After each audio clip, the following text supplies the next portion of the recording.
Hello everybody and welcome back to another video. Today we're playing Sherlock Holmes versus Jack the Ripper. Let's just new game it up. And see what's what. In the name of my health and yours, Holmes, stop smoking so much. There is more fog in our apartment than in the street. You are right, Watson, but this evening is never ending, and I have nothing to do but make smoke rings. A more amusing pastime would suit better, but my doctor is against it. Perhaps a little tune on the violin. My heart is not in it tonight, Watson. Have you noticed how this cigarette burns? Would you not say it is like a life being consumed? How many lives will end tonight in London? How many crimes will be committed within the life of a single cigarette? Ah, the vanity of existence. It is but complaints and smoke, the meagre panache of its sickly soul. The tobacco is giving you very somber thoughts. I'm certain that this inactivity will not last. Let's retire. You'll be in better humor tomorrow. Reason speaks. Let's to bed.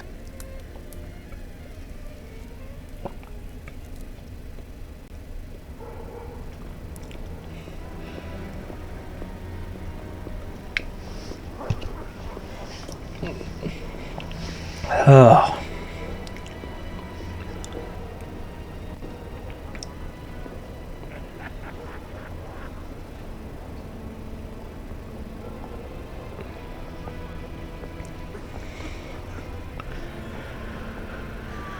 Oh, my neck still hurts, so...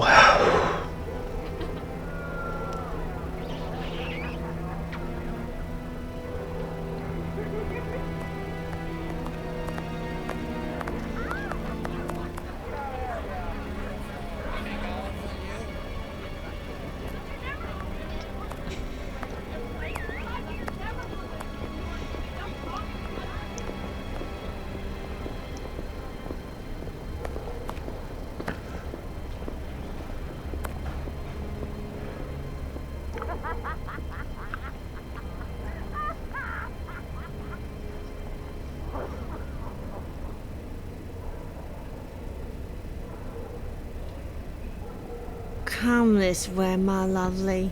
We'll have a right good time. Wait, let me help you. Oh, it's my hair that pleases you.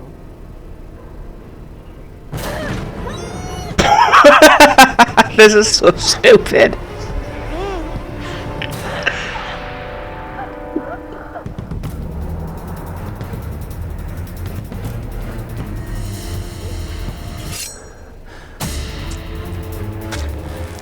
What on earth am I playing?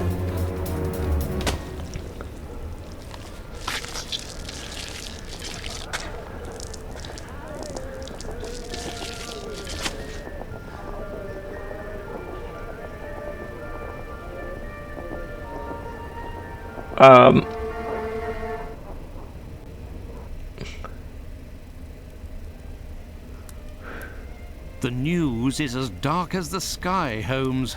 An inquest has been opened into the murder of a poor woman in the East End. The unfortunate girl was discovered last night, lying in the street, still warm. The murderer was filled with an incredible savagery. Oh, the article gave me shivers down my spine. The inspectors in charge of the case don't seem to have even the slightest lead. A similar murder took place less than a month ago. Ah, love. A romantic walk, a kiss in the moonlight, a polite refusal, a terrible anger, and a hanging. This area of Whitechapel is a disgrace to London. The government should take serious note of what is going on there. Whitechapel? This woman was found in Whitechapel? Yes, indeed. Bucks Row, to be specific. Then it was not a question of romance, but of commerce. Unless these women actually take pleasure in the vice, the female nature is completely... Holmes, do you hear yourself? A woman is dead under unspeakable circumstances. No less than any other, she was a human, and one of Her Majesty's subjects. None of these streetwalkers of which you speak have any other way to survive but by selling their bodies. You know as well as I that our era is not a gentle one, and these women don't have much to look forward to. Some grace, if you would. Do not refuse them your compassion. Do not say another word, my dear Watson. We shall leave immediately for Whitechapel. To the scene of the crime? No, I think it would be better to arrive there a bit later once night has fallen. At the moment, the spot will be overrun by police officers and spectators. It would be impossible to investigate properly. Then where are we going, Holmes? The best thing to do would be to head to the police station and attempt to get a copy of the preliminary reports. But the article in the Star seemed quite complete to me. You must know, Watson, that journalists often draw conclusions from the facts without a proper understanding of how to do this delicate task. We must obtain the reports from the inspector in charge, as well as those from the coroner. Very well, Holmes, but all the same. It seems to me that I have a map of London somewhere, Watson. Can you find it and locate Whitechapel while I get ready? You are too kind, Holmes. Searching through your mess? Okay.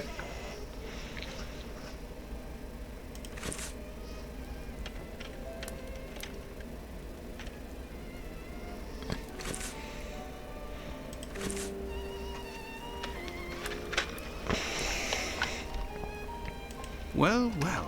Holmes has received some French champagne. With a card. A gift from a young admirer. Signed, Raoul d'Andrecy. Who on earth could that be? A map of London. At last. Let's see. The district of Whitechapel. Okay.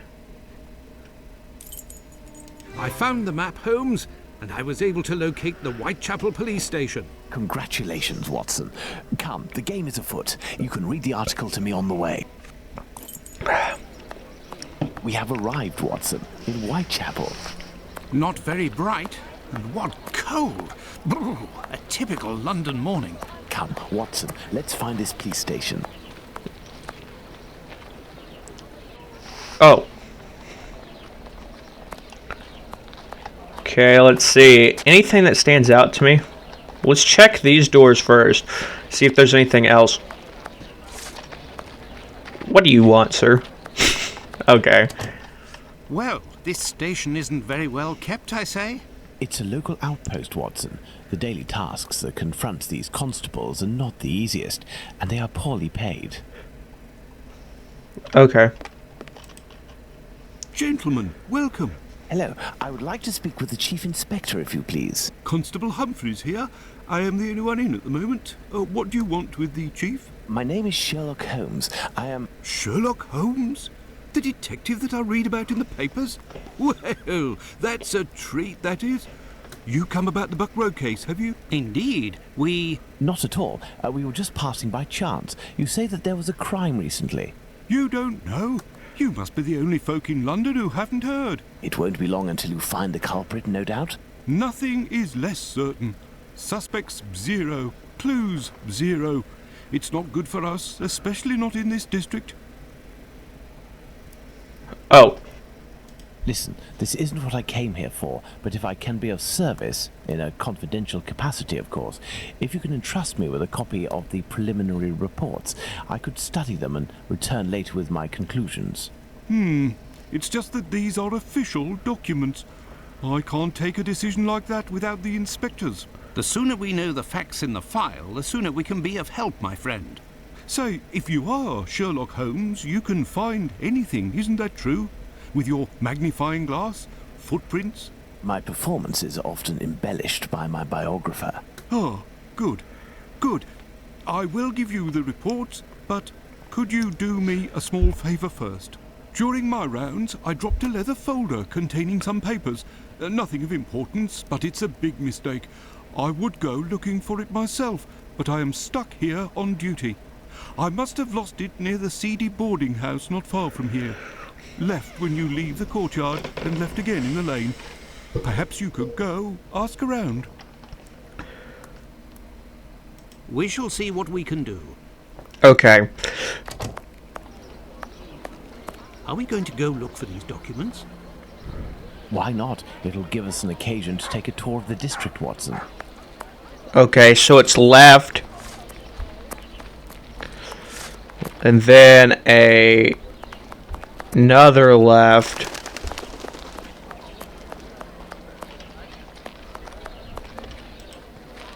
Good day, sir. You wouldn't happen to have seen a leather folder on the ground around here, would you? Good day, gentlemen. Finley, caretaker of this building. Here to serve. And yes, less than an hour ago. But some of the local urchins picked it up and God only knows where it might be now. That's unfortunate. This police bag contained documents that the local police will miss. You're inspectors? Not at all. I am Dr. Watson, and this is Sherlock Holmes, the detective. Sherlock Holmes, the great detective. You must be here about last night's murder. Have you discovered the identity of the poor woman? Indeed, I'd only to read the papers. Mine is dated from this morning, and it does not say who it is. I'm not really engaged in this case, but if I can help the police, I will do so willingly.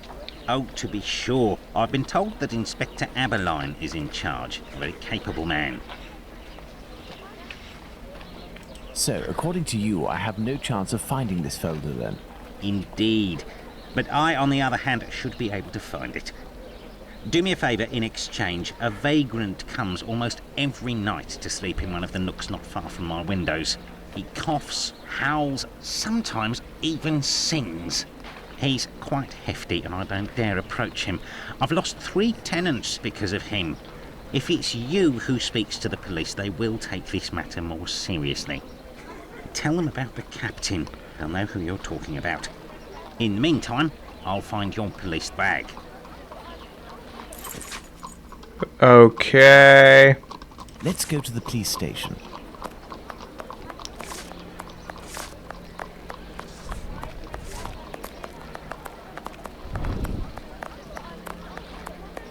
Okay, here we go. So, gentlemen, have you found my police bag? Not quite yet. Do you know a vagrant who goes by the name of the Captain? Captain? Yes, an old sailor, strong as a Turk and tattooed from head to toe. The drink has turned him into a derelict. He appears to be causing some problems for the caretaker of the building at the end of the street. What do you want us to do? Every night, stairwells, halls and porches become public dormitories, and people don't only come to sleep. I believe this man has a niece who puts him up sometimes. Her lodgings are in Commercial Street, right after the alley with the boarding house. You won't forget my folder, will you? Do you believe this woman will agree to have her uncle stay with her? No idea. Oh well, let's go see her just the same. Okay then.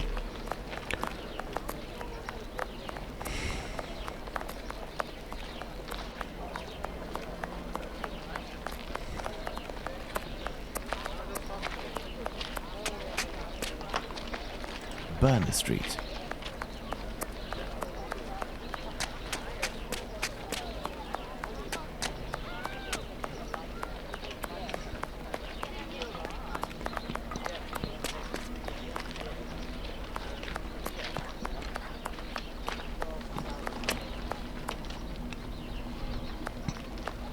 Batty Street. I don't even know what I was looking for. I wasn't paying attention. There.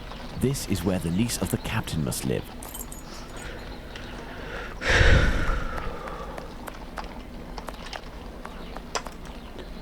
Good day, miss. Would you happen to be the niece of the man known as the captain? Oh, yes, that would be me. What has he done this time? He isn't... Oh my God, I'm on my way. Miss, we have come to ask if you could have your uncle come live with you. He sleeps under the windows of a boarding house, causes the caretaker no end of problems. I know. I've lodged him for a while, and he was the same here. My landlord made me kick him out. I'm ashamed, you know. I never should have, given the state of his health. He coughs day and night. There might be a way to calm his cough. I am a doctor. I could examine him. He went to see a doctor at the clinic, but the medicine costs too much. I can hardly pay my rent. We will see to it. Where might your uncle be found? I don't know. He must be in the vicinity, but I don't know exactly where. We will find him. Holmes, this is serious. Find an alcoholic in Whitechapel? A needle in a haystack would be easier. Come, dear doctor, let's trust to our lucky star. Moreover, we also have our informers, remember? Are you referring to those brats to whom you are always giving charity? Exactly, my secret police. Some of them will surely roam in this area. It suffices to find them.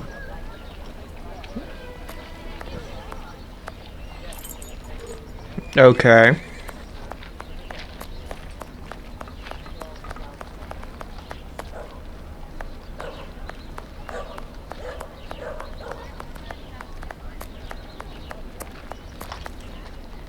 Hello, young man. How are you? I recognize him. It's the lad who sells newspapers, who is always calling outside our windows at Baker Street, early in the morning. Hello, Mr. Holmes. It's a treat to see you again. What can I do? Would you happen to know an old sailor who goes by the name of the Captain? A poor man who hits the bottle a bit hard. Of course, Mr. Holmes. He's there at the end of the street. Round to the left he is. But be careful. He can be a tough customer, that one. Very good, my young man. The doctor will give you a little something. Watson? Huh?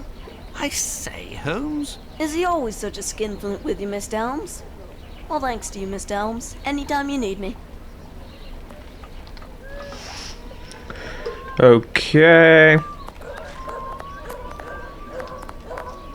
Oh, wait a minute. I know where he is. It's this guy. Got a shilling, Gov. I have nothing to ask. I can hear someone coughing more than is natural, Holmes. Yes, Watson. The poor man cannot be too far away. Excuse me, my good man. I was in Crimea, I was, sir, and you owe me some respect. Okay, there we go. If, in order to listen to us, this man imposes as condition that we find his pet cockroach, there will be another murder in Whitechapel today, Watson. Yours. Ah. He is in a critical state, Holmes. He has barely a month left. Is there a way, dear doctor, to ensure that this last month passes in silence? Really, Holmes, sometimes you... Oh, really? I will make note of some medicine to get immediately that will relieve his pain. Very well. I will locate an apothecary or a clinic.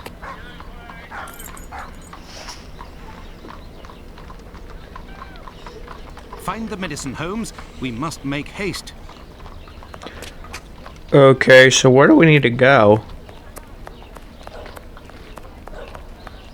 Should be around this area, right?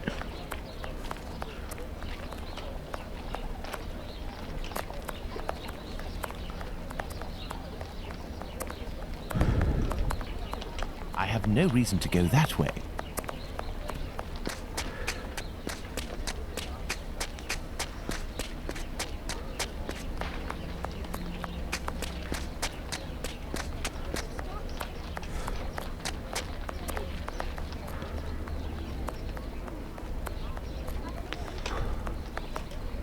This building is a clinic.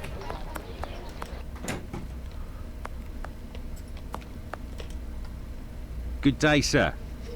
Dr. Gibbons. You aren't from around these parts. Indeed, Doctor. It is for someone from your neighborhood that I am here, though. His doctor asked that I acquire some medicine on his behalf. I have the note here. Dr. Watson? Not from round here neither.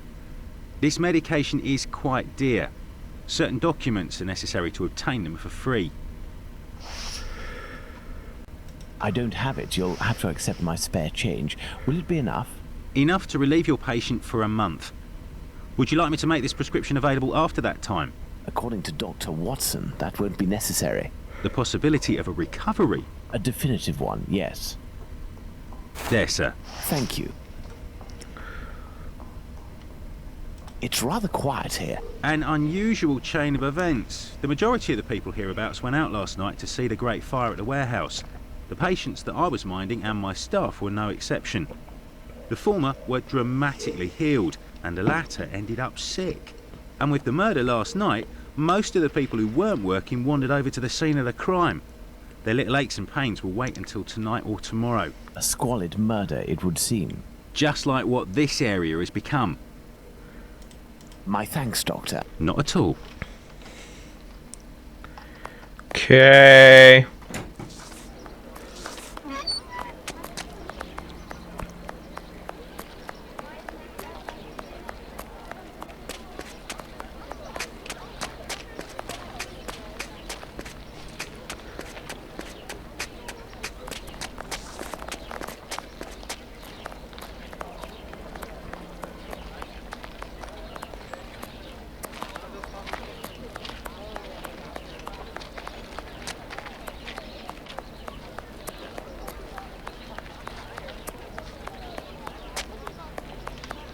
Find the medicine, Holmes. We must make haste. Find the medicine, Holmes. We must make haste. Oh.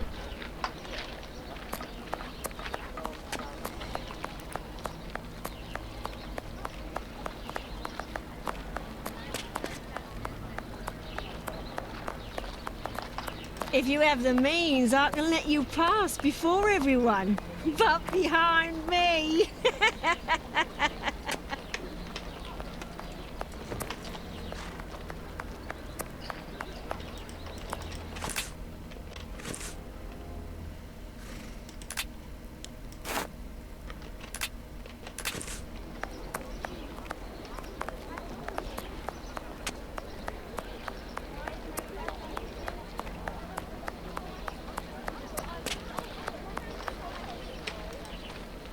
Here is the medication, Watson. Is our man movable? He should be able to stand in a few minutes and will no longer be suffering from his cough before long. Consider the affair resolved. Accompany him to his niece's while I return to the boarding house, and then join me at the police station. Let's return to the boarding house. Okay.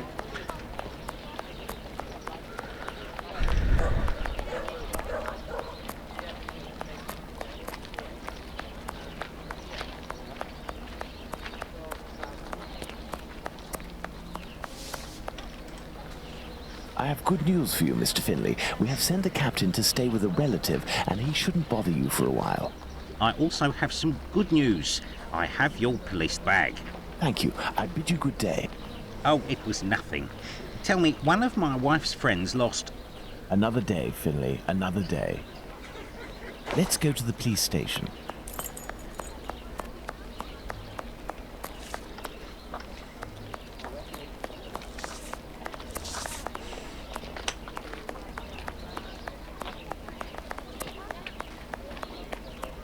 Okay. Are you sure it's the police bag that you lost? Yes, but someone attempted to force it open. They didn't succeed, but now the lock is stuck. Perhaps you could... Let's see.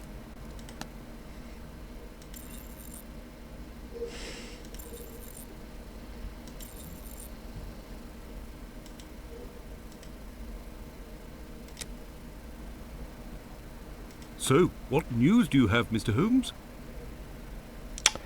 So we gotta figure out what the numbers are. This must be the door that leads to the cells.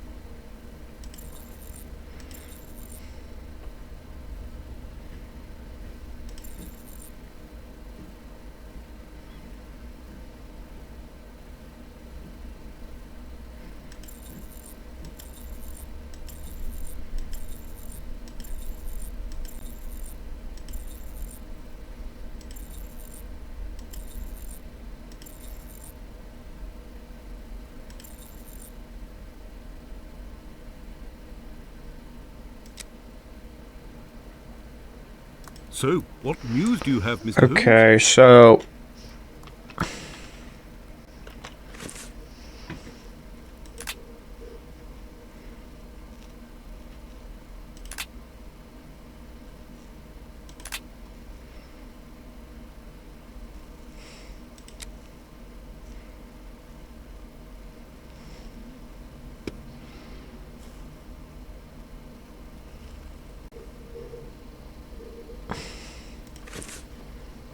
So, what news do you have, Mr. Holmes?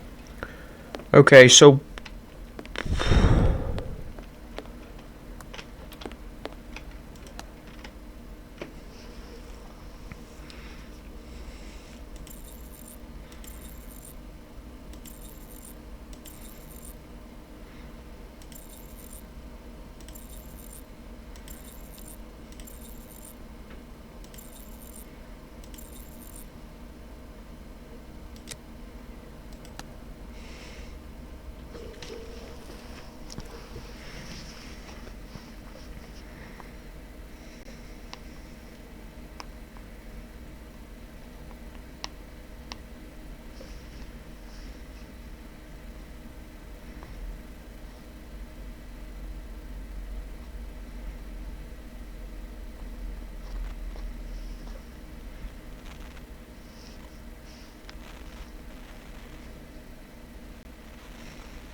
All done.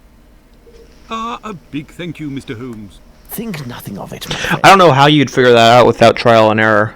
So, the reports. Why don't you wait till the inspectors get back? You would certainly learn more.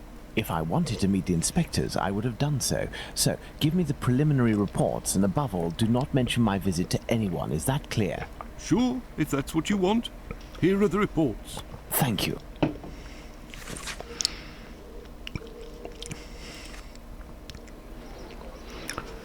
Have you obtained the preliminary reports? Yes, we'll read them on the go. Let's to the scene of the crime at Bucks Row, Watson. Okay.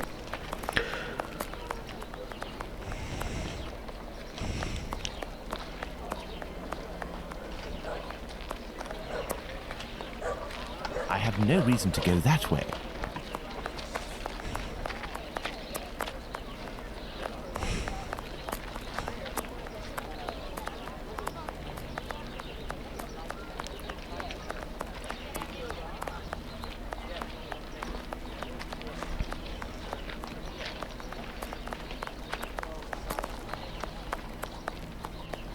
I have no reason to go that way.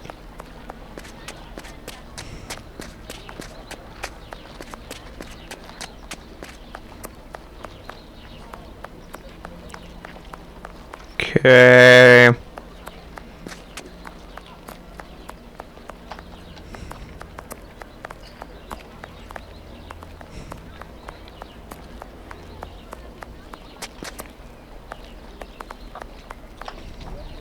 Closed.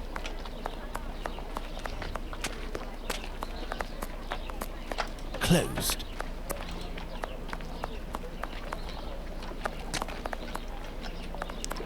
Okay, so I guess this is not the right way.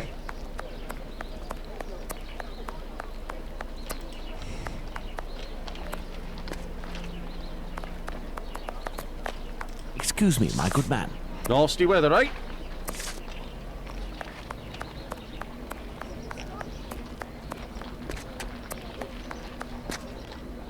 Here we go.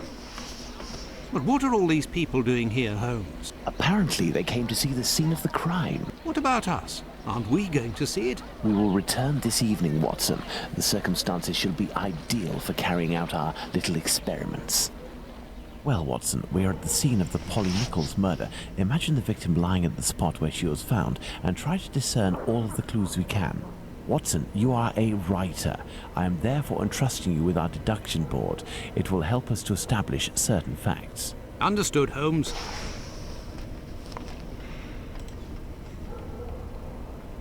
Let's look at this poor woman more closely.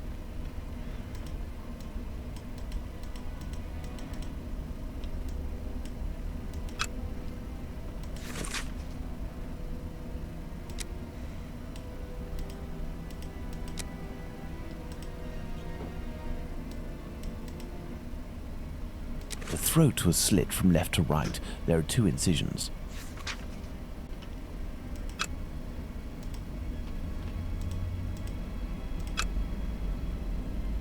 There's a bruise on the left cheek. The tongue is swollen.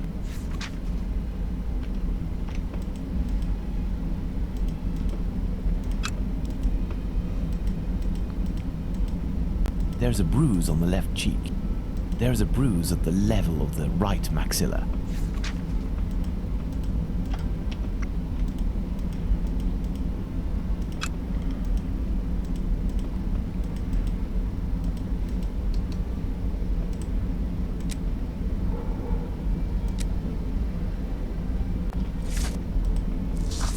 This spot is deserted, Holmes.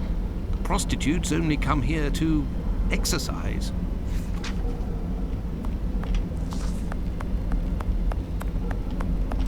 This spot is deserted, Holmes. The prostitutes only come here to exercise. This spot is deserted, Holmes. The prostitutes only come here to exercise. There is only one streetlight lit on this street, Watson, and this spot is particularly poorly lit.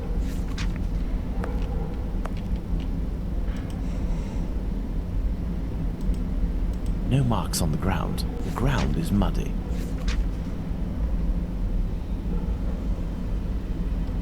Let's look at this poor woman more closely.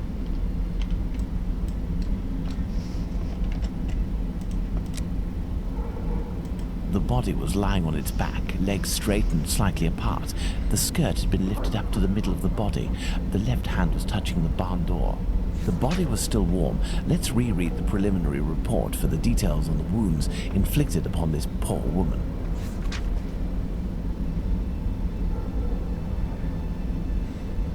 Let's look at this poor woman more closely. So there's something I'm missing.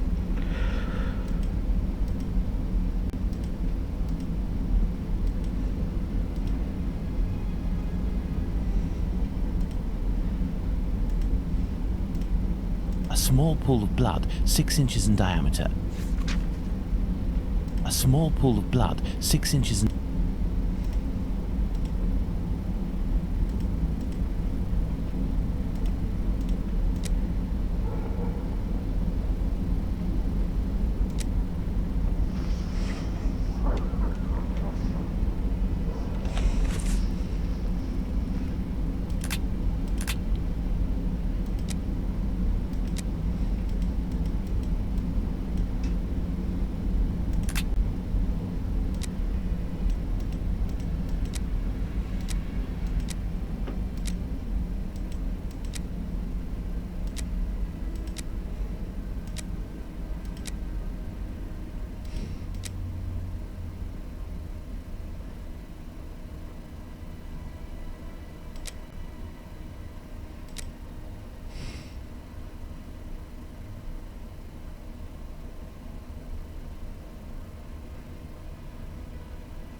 What are we doing, Holmes? Okay, so we gotta look at this again.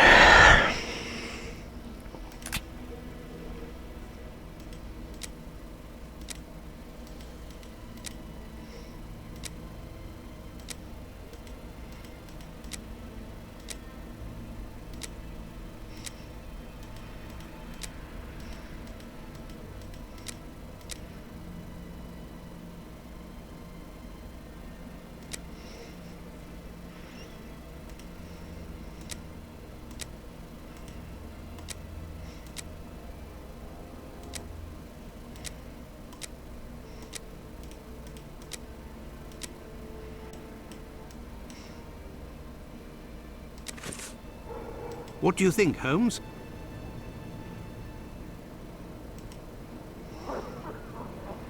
No signs of blood. There is a black bonnet near the left hand. Well, Watson, we have found all of the possible clues, I think, but we will now attempt to recreate the scene of the murder. Come closer, Watson. I have to make you up. You are joking, Holmes?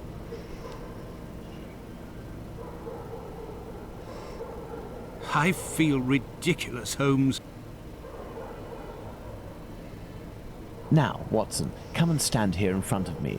You shall play the role of the poor woman, and I shall play that of the murderer. Let's try to reconstruct the facts to ensure the final result corresponds indisputably to the way that Polly Nichols was killed.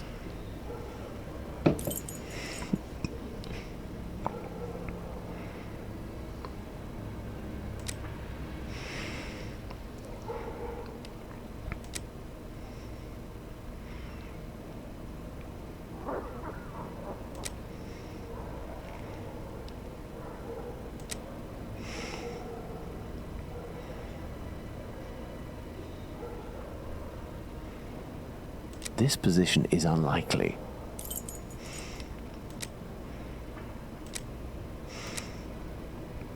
Yes, it's quite possible the events occurred like this.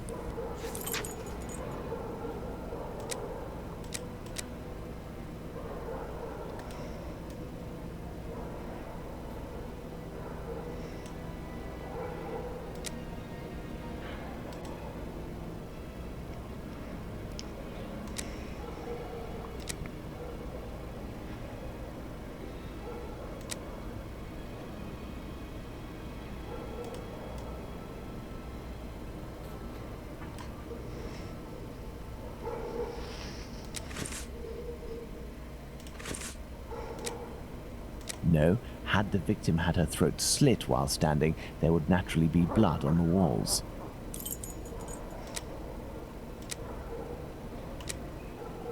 Yes, it's quite possible the events occurred like this.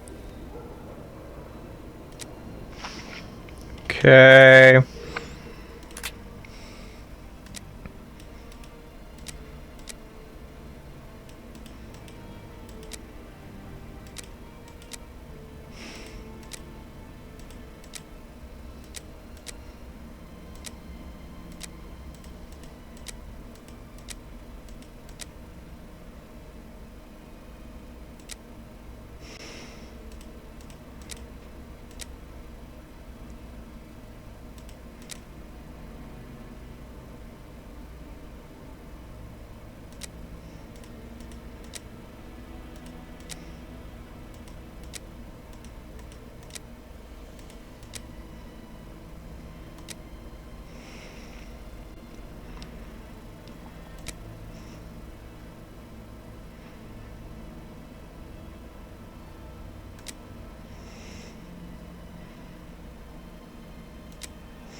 Okay.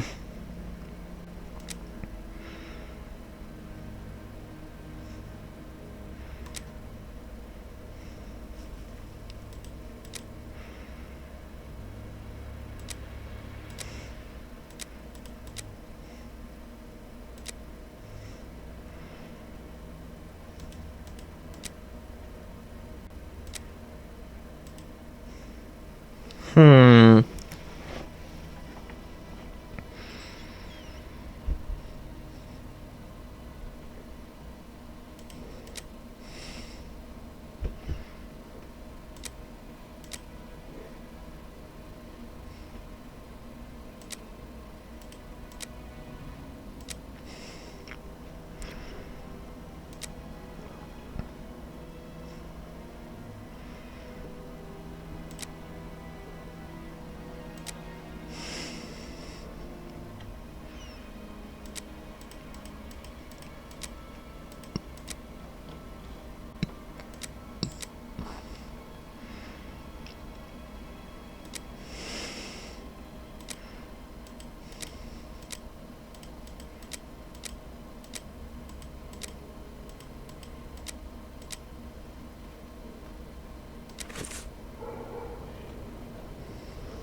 Okay, is there anything else that I need?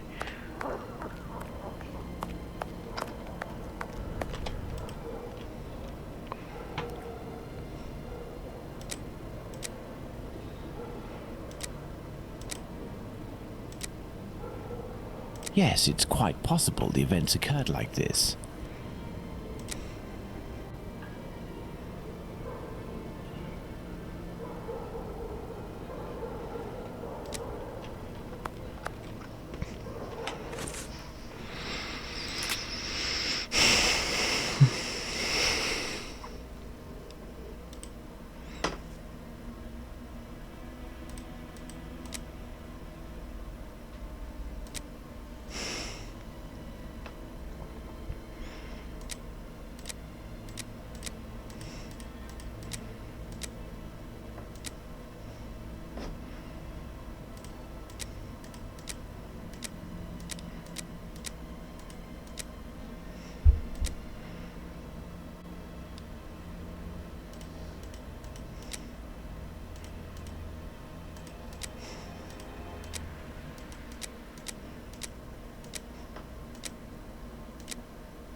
Okay.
Bucks Row.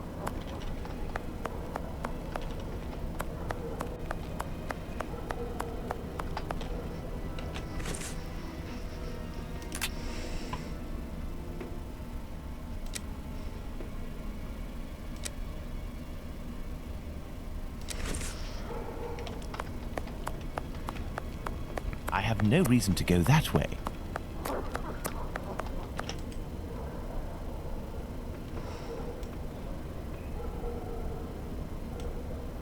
Yes, it's quite possible the events occurred like this.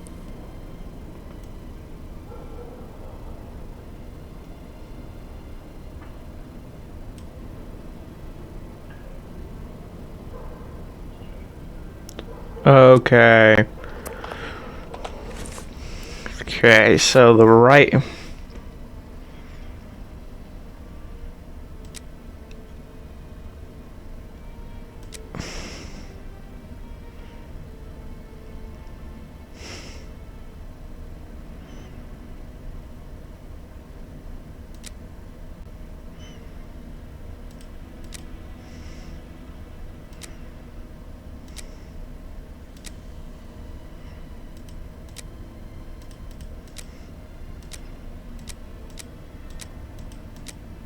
I don't know, whatever I do, it doesn't work.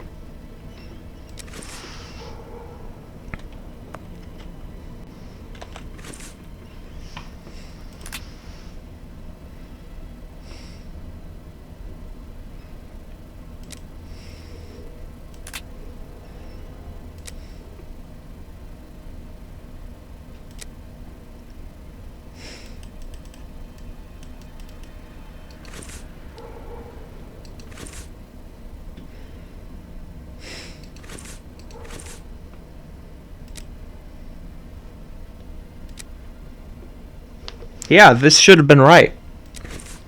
What is there that I'm missing?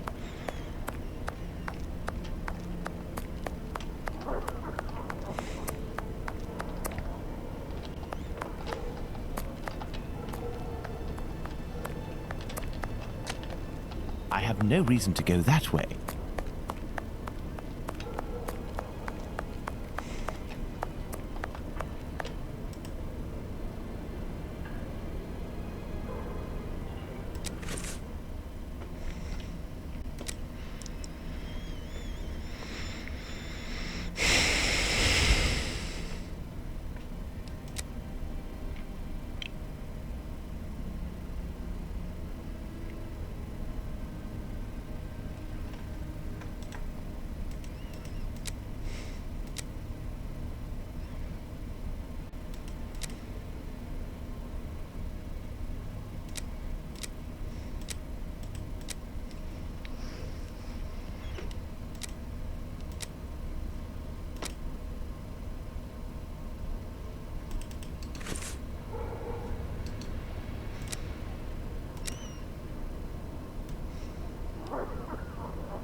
Okay, why is it not?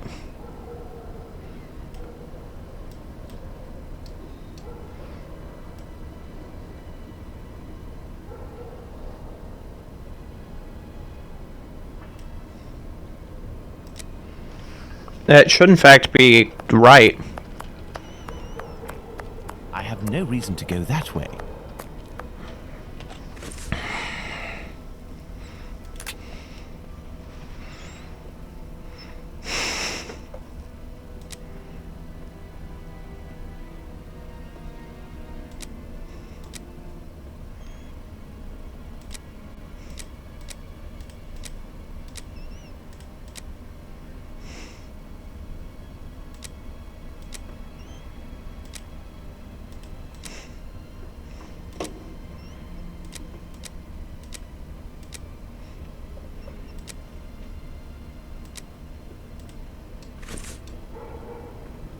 That should be it. Why is it not working? Bucks Row.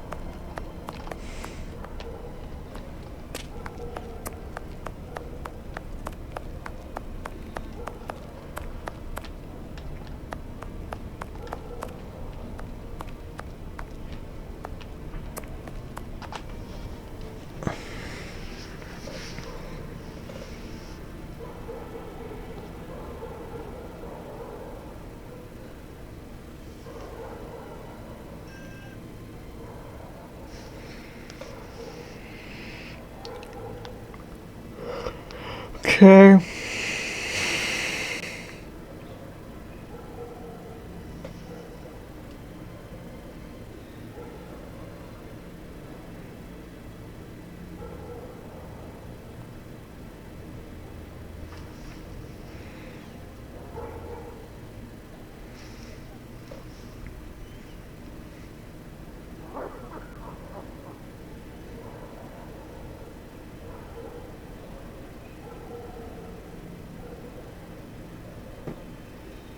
Oh, I'm an idiot.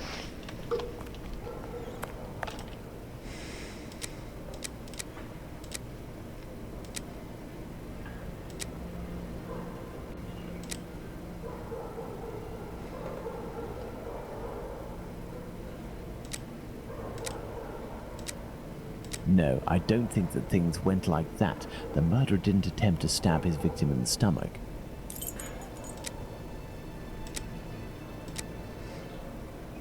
I hope that, as with the real murder, nobody had to witness all of that, Watson. If the murderer used his right hand astride his victim, there wasn't much room.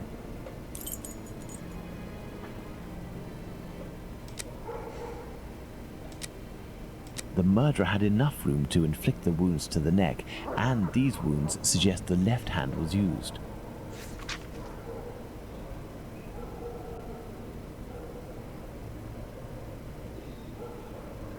My dear Watson, now that we have found all of our clues, nothing remains but to subject them to our most likely hypotheses in order to deduce the facts.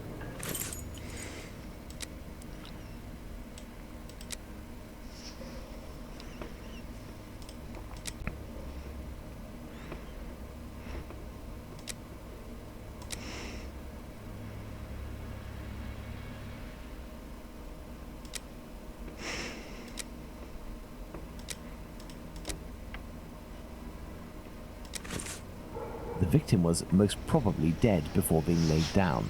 Once the heart stopped, gravity drained the body slowly, not in a heavy spurt that would have stained half the street.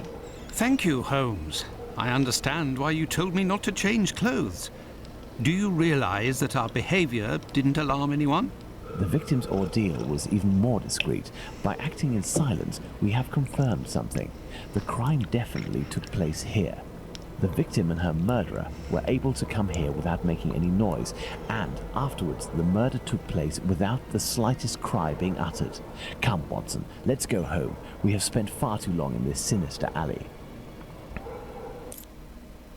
And so, my dear Watson, the day and night which we passed in Whitechapel were enlightening, weren't they? An adventure that I most certainly will never relate. To be in the skin of that poor woman. I prefer not to speak of it further.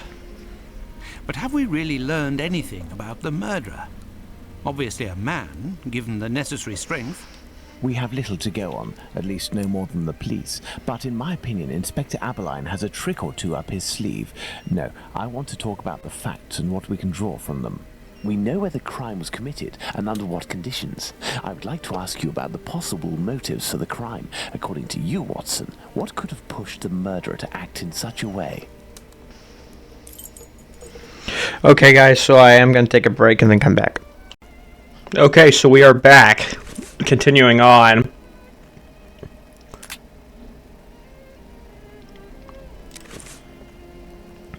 What are we doing, Holmes? I think I was doing something deduction.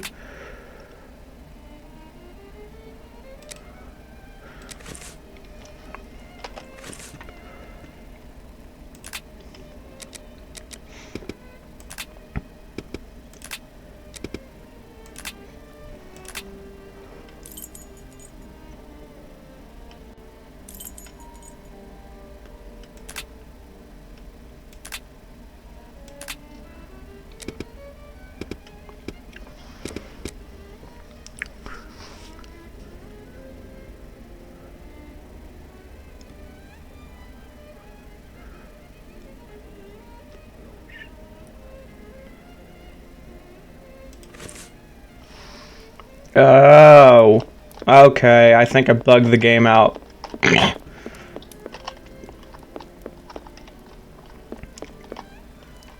You are What do you supposed... think, Holmes? I need more information.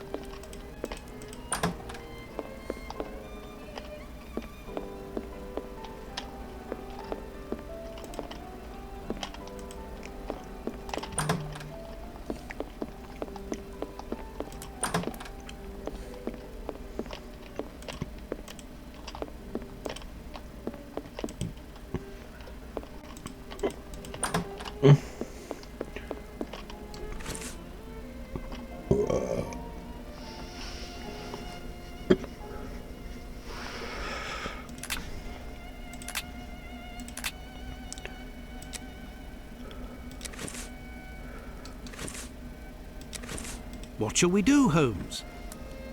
You're supposed to be doing something, not I.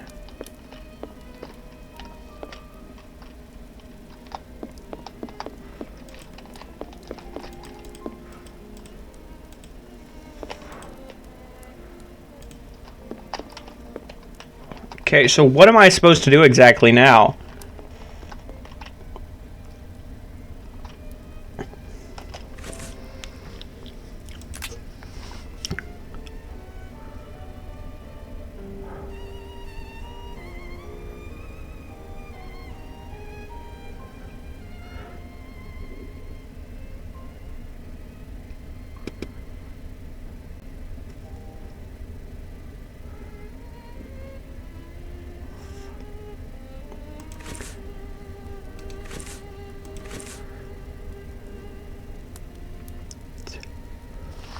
Okay, so what now?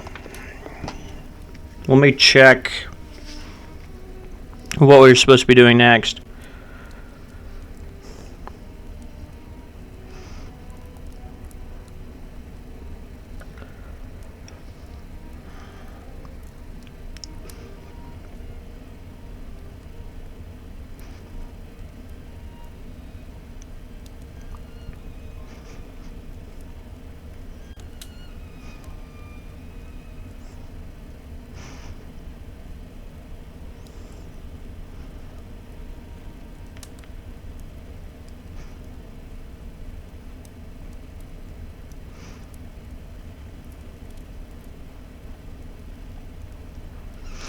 Oh, okay.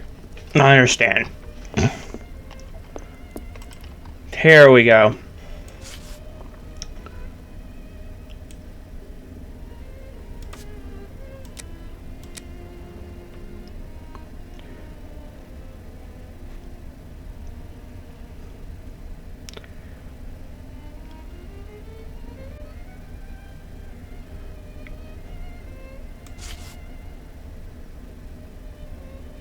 A personal drama. Love can certainly lead to many a drama, but we have to consider the fact that the victim didn't know her attacker.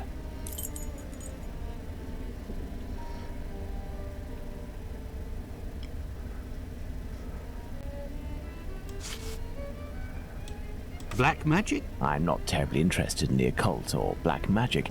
Let's give the benefit of the doubt to this motive.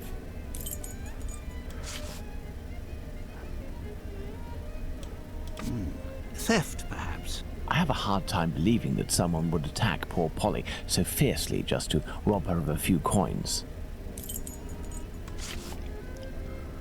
Revenge, Holmes? Revenge could be a possible motive, but with one small reservation. We have reason to believe that the victim considered her murderer to be a typical client. Homicidal insanity, Holmes. It is indubitable that the man who did this to Polly Nichols is not of his full senses.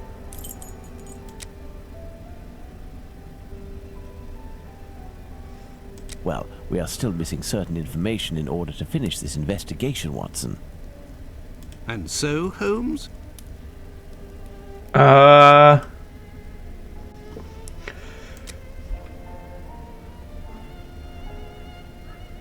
Elementary.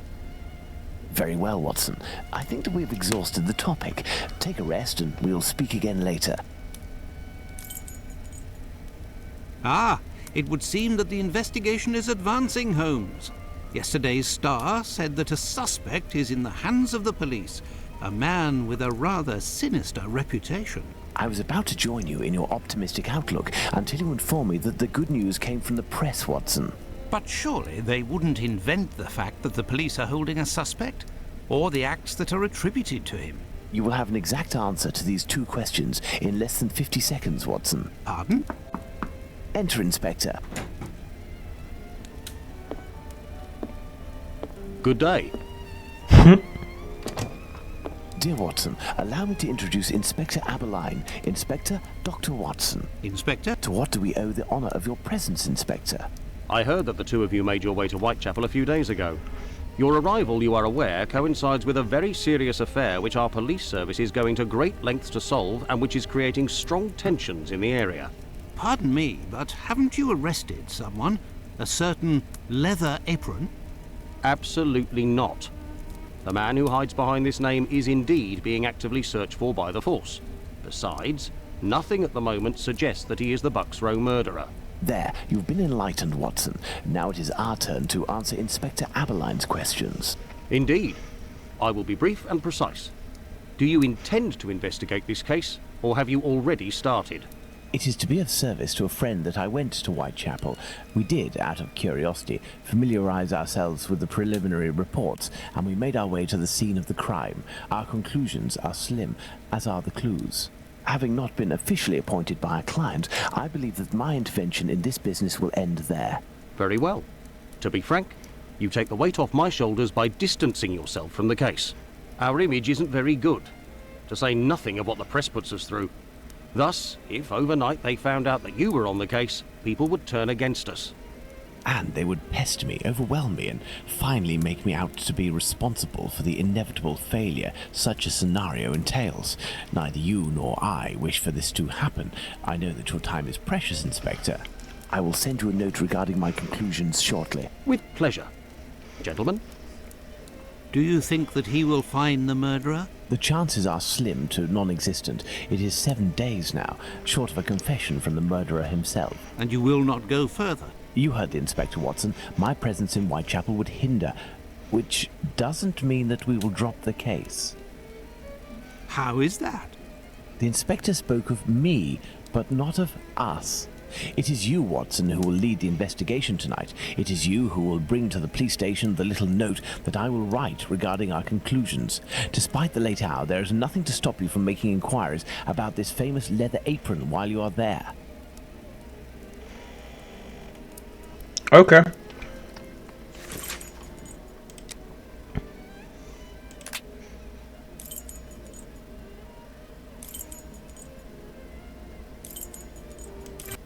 Well, if I follow Holmes's instructions, then to begin my investigation into this leather apron, I must first head to the police station. Okay, that is what I am doing. Good evening, sir. What do you... I know you. You were here last week with Sherlock Holmes. Well, goodbye. I clicked the wrong button. Some news, Doctor? Indeed. I have come to bring a message from Sherlock Holmes for Inspector Aberline.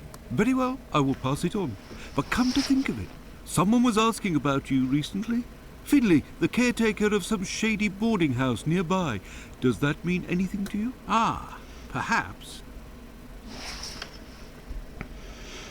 Actually, I read in the Star that you have arrested a suspect called Leather Apron. You shouldn't believe what you read in that rag, sir. The man is being hunted, but we have yet to get our hands on him, and we aren't close to it either. Why ever not? Bah, he's a specialist in the streetwalker racket. These girls make pitiful witnesses, and we don't inspire confidence. Furthermore, the man seems to be pretty discreet lately. Someone must be helping to hide him. How to get on his trail, then? One of these girls would have to confide in us and give a valid description of the man. Then we'd ask around the journeymen, who use aprons, I imagine. Well, goodbye. Okay. Let's go to Finley's boarding house. Yeah, that seems about right.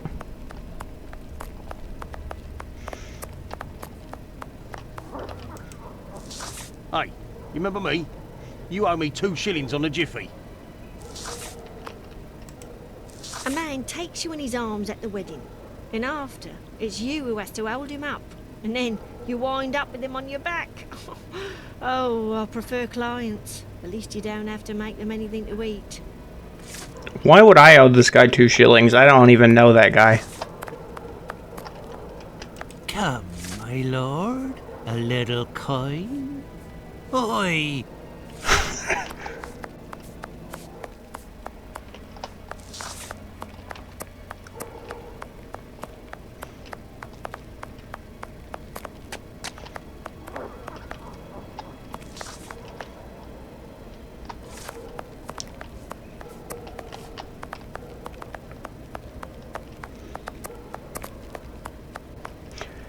I forget where I was supposed to go.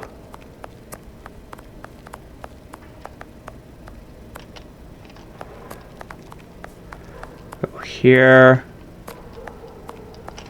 Turn left.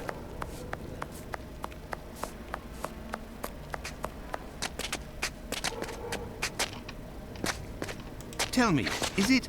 I'm on duty, sir.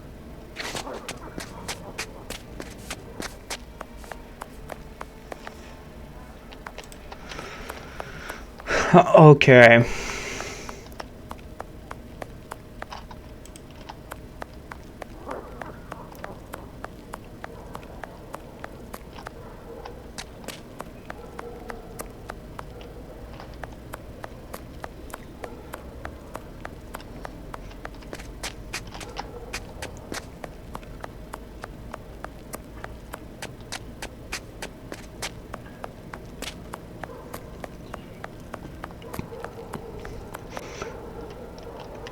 Come, my lord, a little coin. Oi! Okay, that's stupid. Batty Street.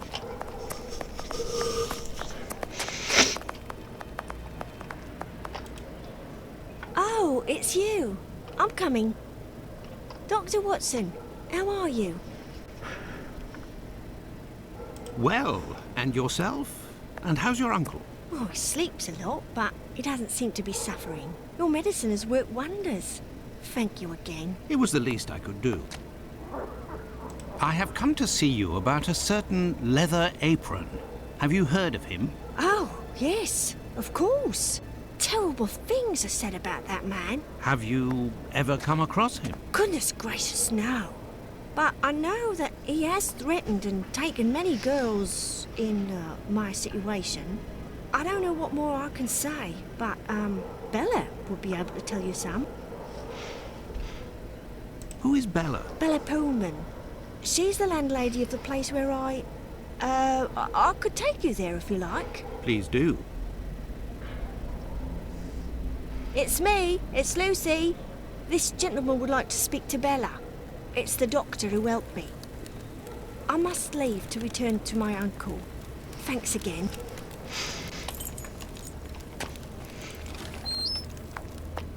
Out of the way, I don't like the look of you.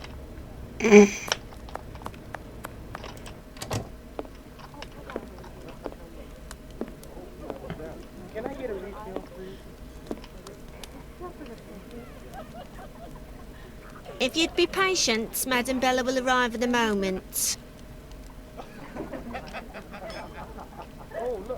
Good evening. I am Dr. Watson. It is young Lucy who told me to come see you. Ah, so you're the Good Samaritan who saved her uncle without asking for anything in return. And now you've come to see me, no doubt, to explain that the poor little thing doesn't belong here, and you will see to her future. Well, if you expect me to let her leave with you... It's not that, ma'am. You should know I am a married man. And why should that matter? I believe there has been a misunderstanding. The reason that Lucy sent me here is that you may be able to give me some information about Leather Apron. Are you a doctor or a constable? I am most certainly a doctor, but I am acting in this matter in a private capacity, and I would like to find this man. Well, if you're able to rid us of him, I'll give you a week's worth of free passes. That man is a thorn in our sides. He spies on the girls in the streets and watches them inside the houses, spying through the windows. And as soon as they're finished with a client, he jumps on them without any warning and forces them to give him their money. I've never seen him, but one of my girls was attacked by this man, and she said that he wore a leather apron and carried a knife. And his face, oh, he has a horrible head, with rat's eyes and a deformed mouth. She even said that she knew his name, Pizer or Pizer, I think. But I don't know where she can be found. Margie, Nutcracker, the girl I'm talking about, could tell you more, but I had to let her go last week. Why did you let Margie go? The poor girl caught a shameful sickness, and the symptoms have attacked her face, if you know what I mean. So I gave her notice, and a little bit to help her along. I don't know where she is now, but she'll certainly be getting treatment at the clinic if she's still in the neighbourhood. Did you speak to the police? What would they do? Who cares about the girls in the streets? Thank you, ma'am. No problem, my angel. Okay. Best not to stray off in that direction.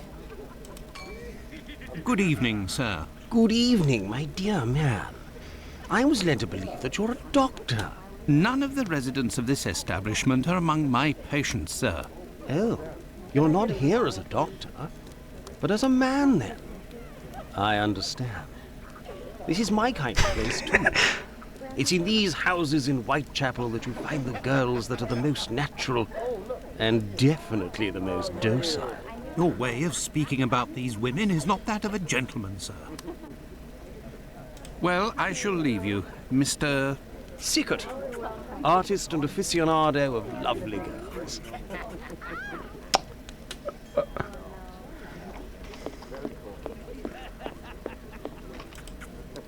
What happened to this rug? Oh, it's when we got a coal yesterday. I asked the young man to fill the pail. Came back to put it down, but his feet were covered in soot and he made a black print. Madam Bella said it was my fault and I got a shilling's penalty. I also have to clean the print and it's no picnic. He has immense feet, that boy. Who delivers the coal? It's never the same person. I've never seen that lad before. Until next time, miss. With pleasure, sir. Best not to stray off in that direction. These paintings are suggestive, at the very least. Okay, I was just trying to get as much information as I could.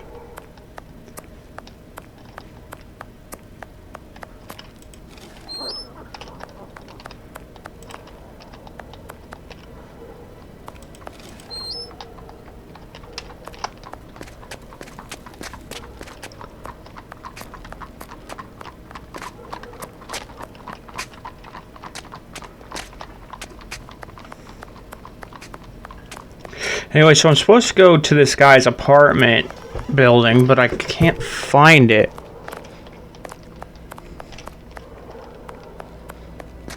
This is where the guy was before, but that was not the same area. It should be down here. Here we go. Good evening, Finlay. Oh, good evening, sir. Aren't you the gentleman who was with the great detective the other time? That is indeed me, Dr. Watson. Tell me, Finlay, I was told that you were looking for us at the police station. Indeed, I wanted to thank you for last time, you know. That vagrant has never set foot round mine again. I even found a tenant, one who pays his rent, I mean. Tell me, have you heard talk of Leather Apron? By the papers, that's all. This man seems very sinister. Do you know any journeymen who use this type of apron?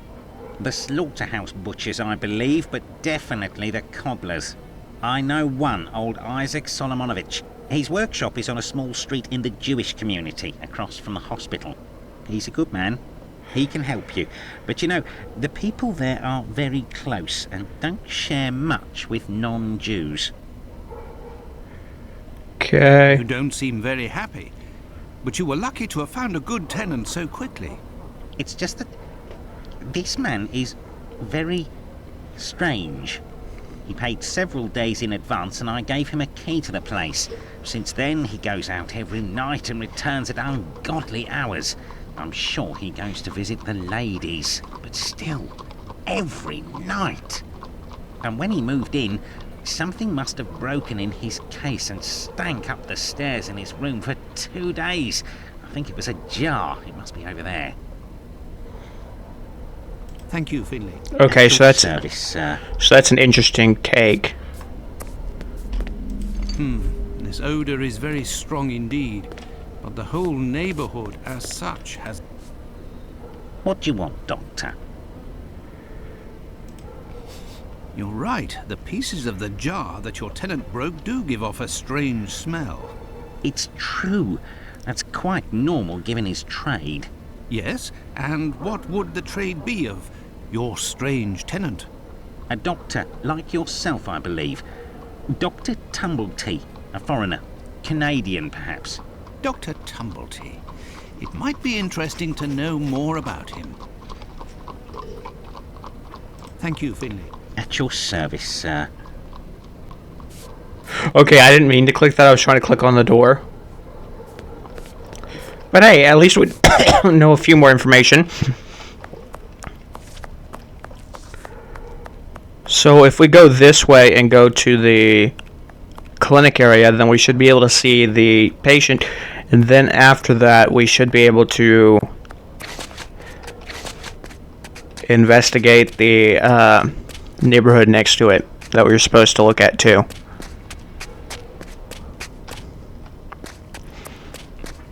Over here, I believe. Somewhere, but we'll go to the clinic first.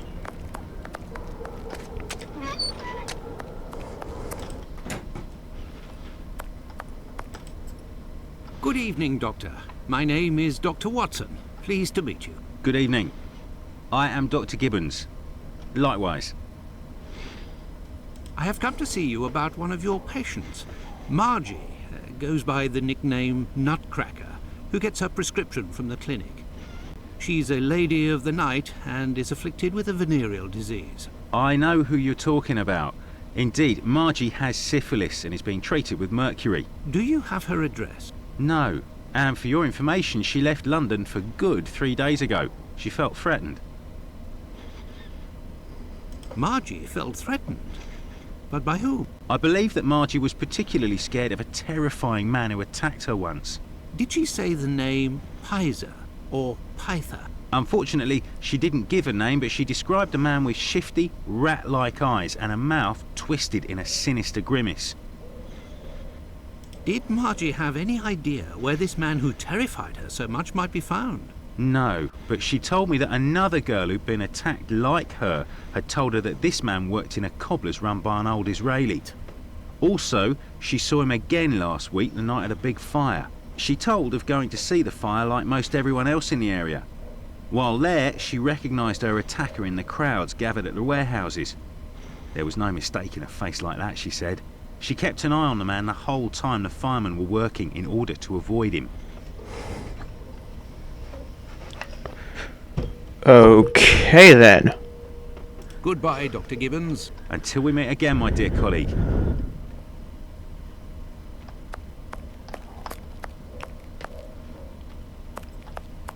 Okay, so that's fine. This interview with the doctor revealed an important fact. Leather Apron could not be the Bucks Row murderer.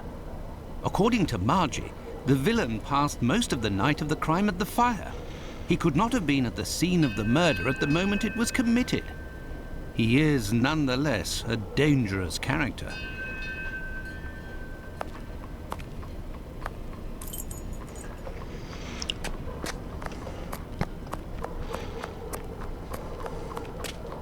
A cobbler shop. Closed.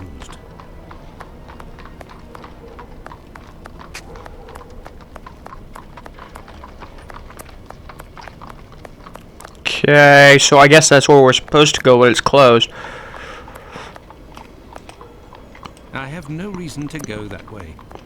So that must mean that there's someone we're supposed to find in this area.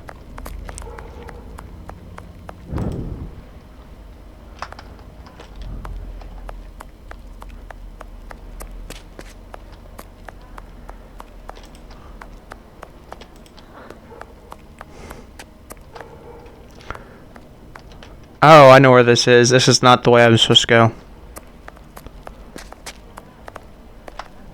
Bucks Row. Yeah, we're not supposed to be that way.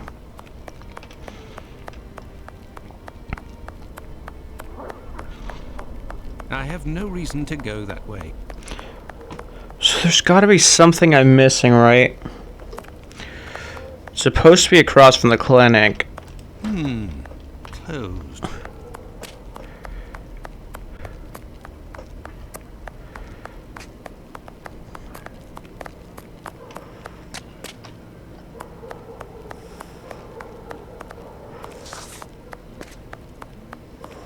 I have no reason to go that way. I have nothing to ask. Come, my lord, a little coin. Oi! So I can't go that way. Let's check my inventory and look at our notes.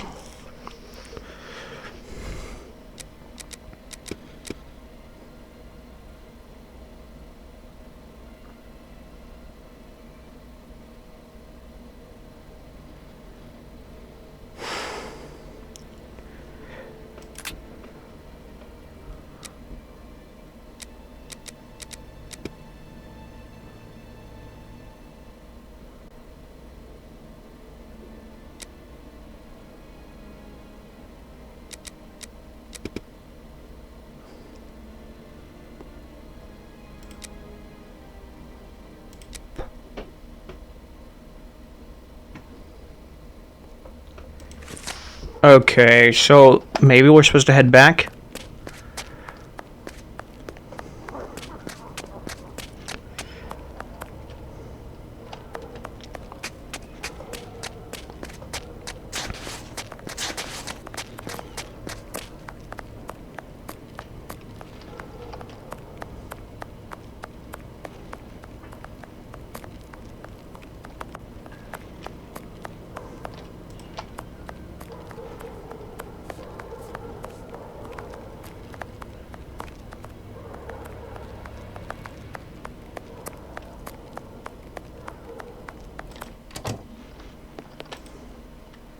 warm and the night is cool. What a horrible summer we have had. Does the name Tumblety mean anything to you? Not at all. But if you like, I can make inquiries. Fine, why not? One never knows. Well, goodbye. So, that's apparently... I'm still looking for a neighborhood. Apparently.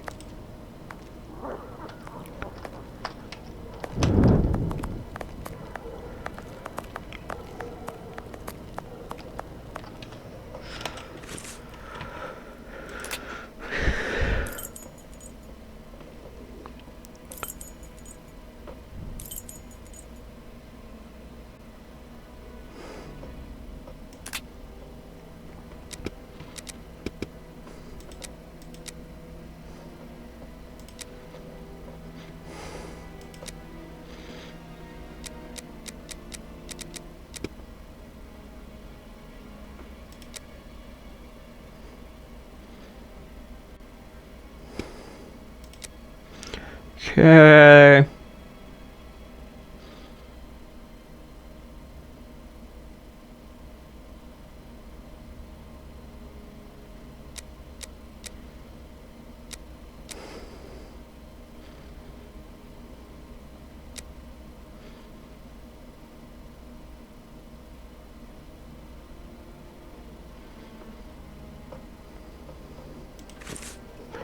Okay, so we do in fact need to go back to that area, but it's closed, so...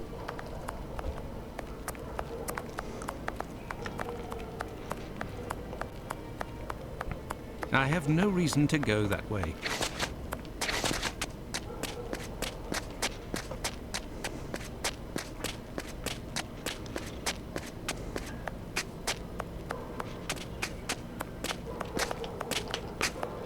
Tell me, is it... This area is shameful, don't you think? I have nothing to ask.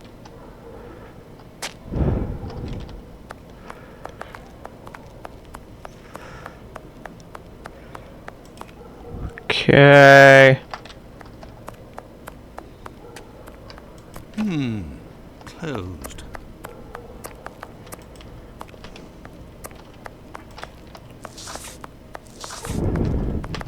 Tell me, is it... Leave me alone.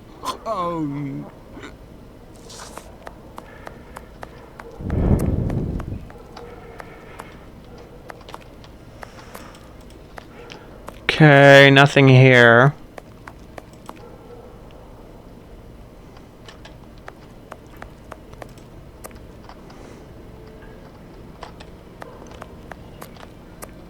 I have no reason to go that way.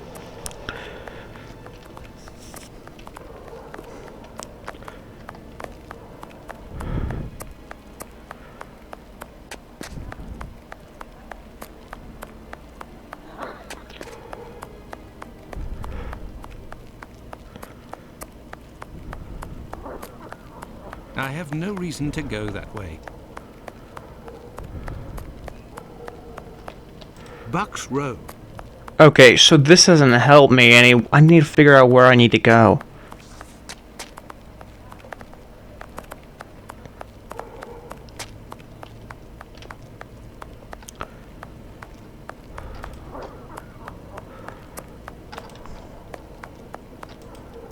I have no reason to go that way.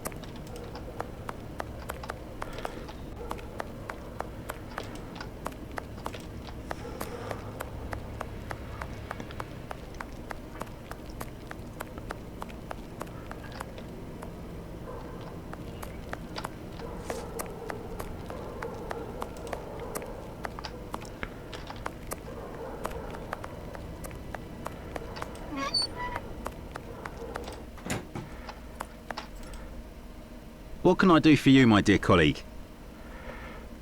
Goodbye, Dr. Gibbons. Until we meet again, my dear colleague. Okay, so nothing new over here.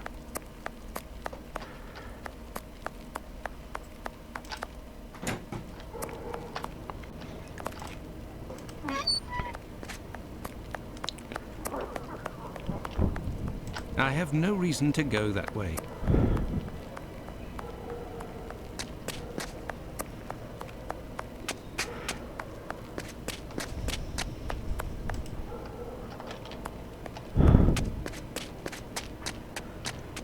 Okay.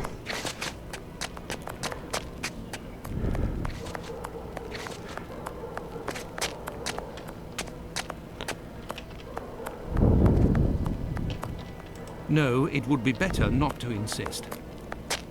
Tell me, is it... We don't much like people with your looks round here. Understood? Okay.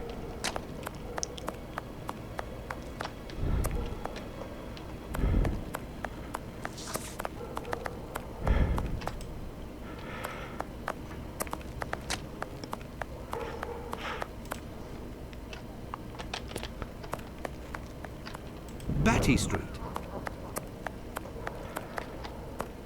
Okay.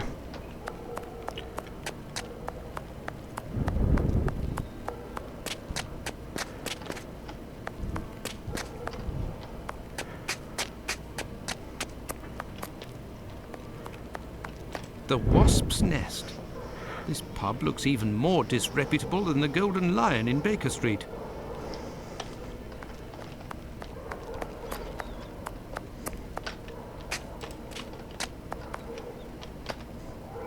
Look, the Club for Socialist Jews, the Cradle of Liberty. Another political club of little interest.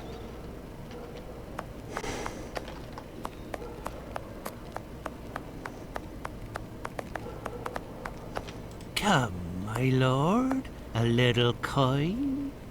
Oi!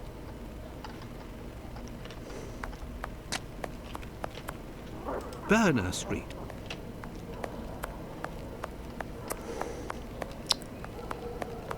Okay, nothing over here that I can really interact with just yet.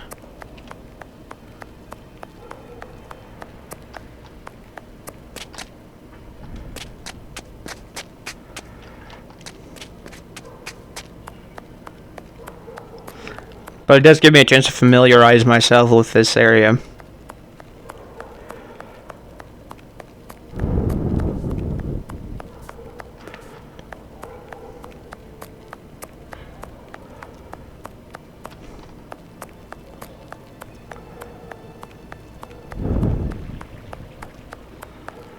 I have no reason to go that way. No, it would be better not to insist.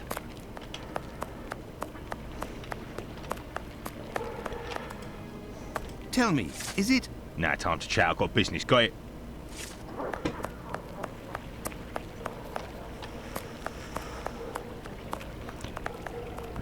Okay, so down here... You sure of that? No, it would be better not to insist.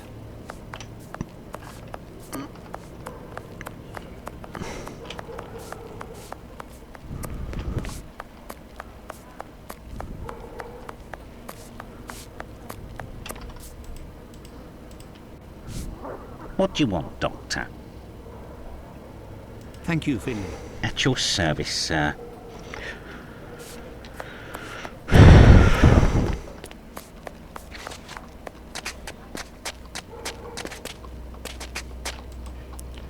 So what now? Oh, I'm an idiot.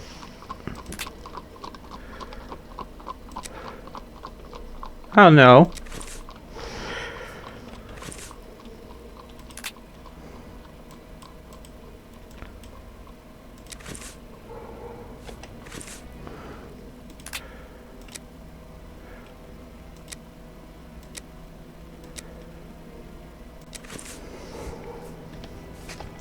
Still nothing to do.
Oh, I'm an idiot. Okay. So there is something I was supposed to do in the,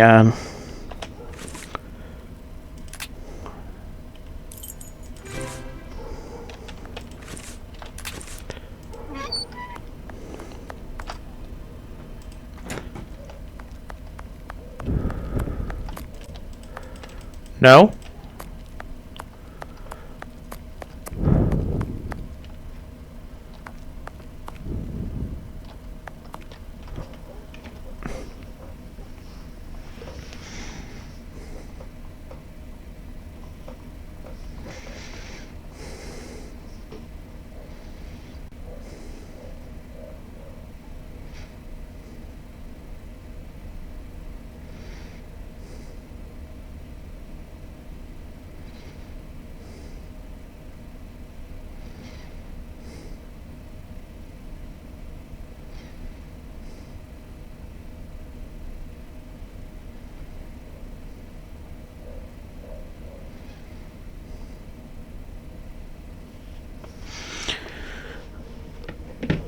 So who am I'm supposed to find someone.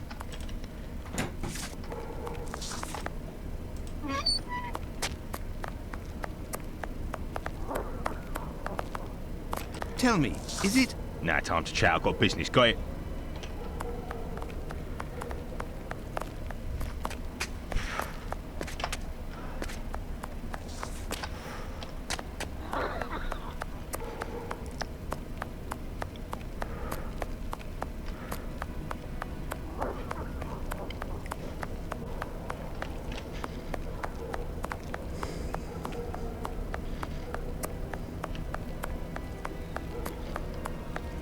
Oh yeah, there's no one over here.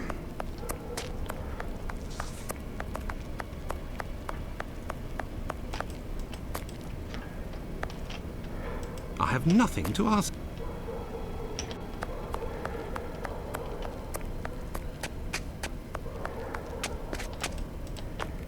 I have nothing to ask. Okay, so we'll go to every single person I can find because obviously there is not a door. Nothing to ask. I have nothing to ask. Got a shilling, Gov?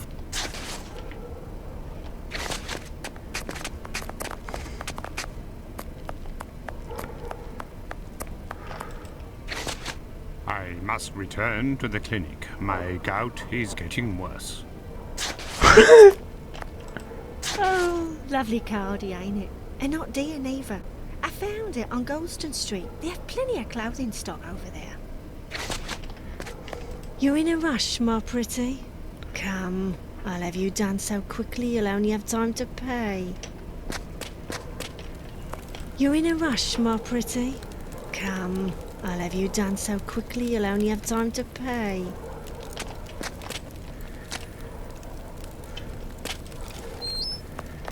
Out of the way. I don't like the look of you.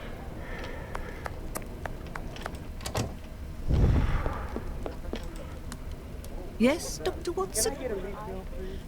Would you have received a visit from another doctor, a stranger by the name of Tumblety?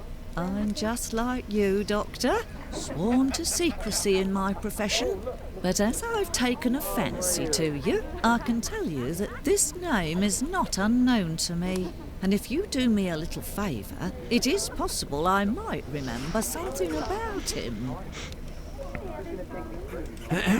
What kind of favour must I do for you? You see that man over there?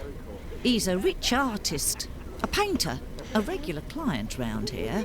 Well, yesterday, he came and left his cane in the umbrella stand in the hall before going into one of the rooms. Well, when he returned to this room, the cane had disappeared.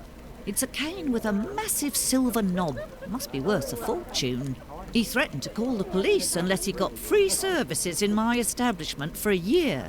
I'll be forced to accept, unwillingly, of course, given the services that he's demanding, unless the cane is found.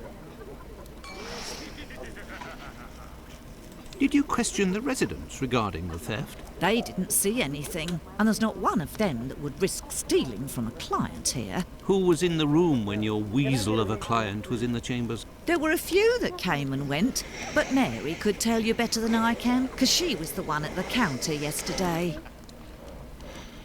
Thank you, ma'am. No problem, my angel. Yes, sir. I heard that there was a theft yesterday. Did you see anything? No, and I was here the whole time. Do you always keep an eye on the coat stand? Oh, yes. Well, when the coal delivery came, a client came out of the chambers and stopped me from seeing the boy who brought the bucket of coal. You don't think he would have taken advantage? Until next time, miss. With pleasure, sir. Okay.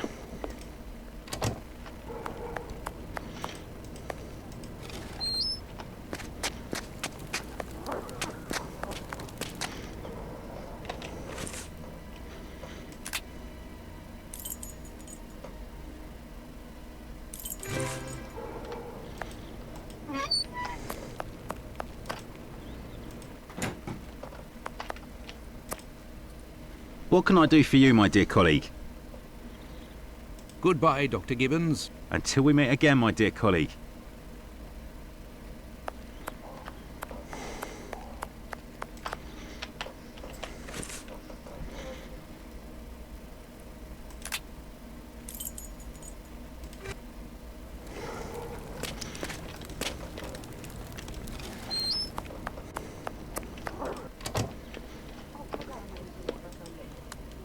Loosen your belt, my friend. You're in Whitechapel. These girls would die of hunger if we weren't here. I heard that you were the victim of a robbery here. Oh, I'm not complaining. The loss of that walking stick will certainly bring me a very pleasant compensation. What does your cane look like? The stick is ebony, about 35 inches long. The round knob is made from chiseled silver with a ring around the middle of the same workmanship, just like the tip for that matter. If you find it, don't tell a soul. Keep it for yourself, got it? Well, goodbye, sir. Goodbye, or until next time, and good evening.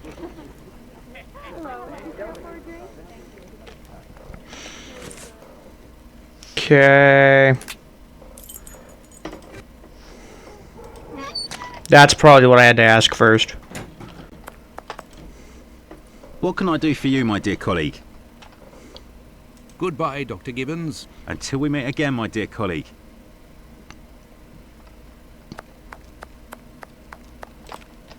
Oh, I probably know what I need to do.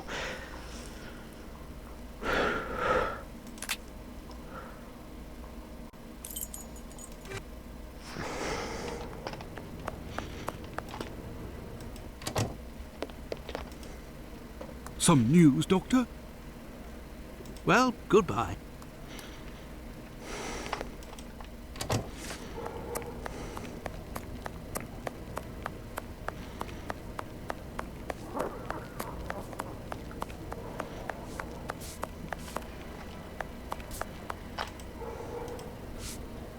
What do you want, Doctor? Thank you, Finley. At your service, sir.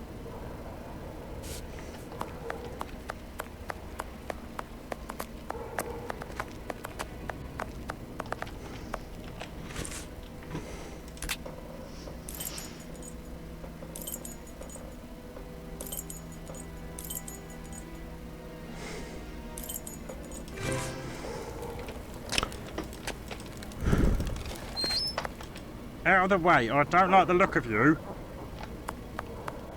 Okay, still nothing. Yes, sir. Until next time, miss. With pleasure, sir. Yes, Dr. Watson? Thank you, ma'am. No problem, my angel.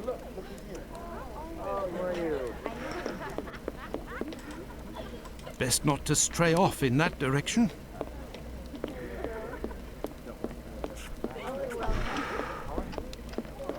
Best not to stray off in that direction. Best not to stray off in that direction. So, nothing I can do. You're in a rush, my pretty? Come, I'll have you done so quickly you'll only have time to pay.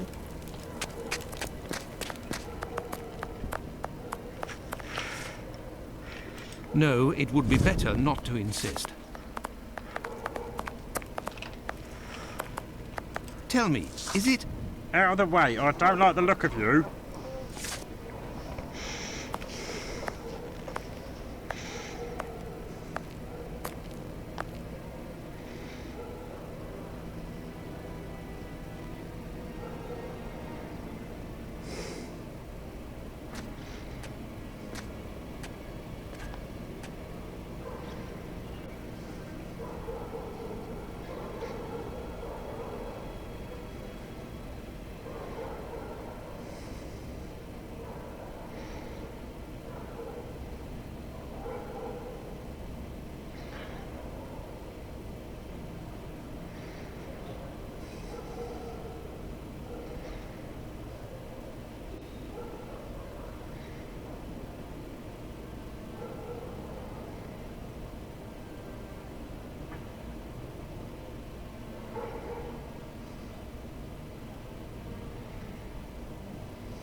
Okay, that's stupid. A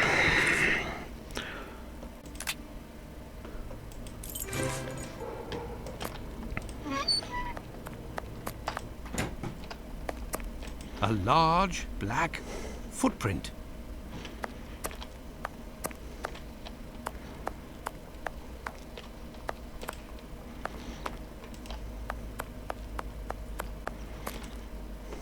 What can I do for you, my dear colleague? Pardon me, Doctor, but who made the large black footprints there near the beds? The brother of one of my patients. The poor thing had a leg amputated after colliding with a carriage. We arranged to find her a prosthesis. Prostheses are very expensive. How did this man pay? He told me that one of his uncles gave him a walking stick with a chiselled silver knob. I agreed to accept this knob in exchange for a simple prosthesis with harness. But this object is of great value, and I could finance half a dozen other prostheses by selling it on Petticoat Lane. Doctor, I have reason to believe that the silver knob that you possess is from a cane that was stolen by the man who brought it to you. And I believe I know to whom it belongs. That's what I was worried about. The story of the uncle seemed a little strange. Nevertheless, you must have proof of what you claim. I will show you all of the knobs that we have here. If you find the knob that the young man gave me, I will believe you. So be it, but something is bothering me. I will need a complete cane, not just a knob. Don't worry, dear chap, build one. I can loan you some tools. Make use of the odds and ends in my cupboard. It'll help get rid of it. Well, I shall try. I will have to remember the description that Sickert gave. Goodbye, Dr. Gibbons. Until we meet again, my dear colleague. Okay, guys, so I'm going to end this video here, or take a break, I don't know yet, or either way, but I'll see you all in a second.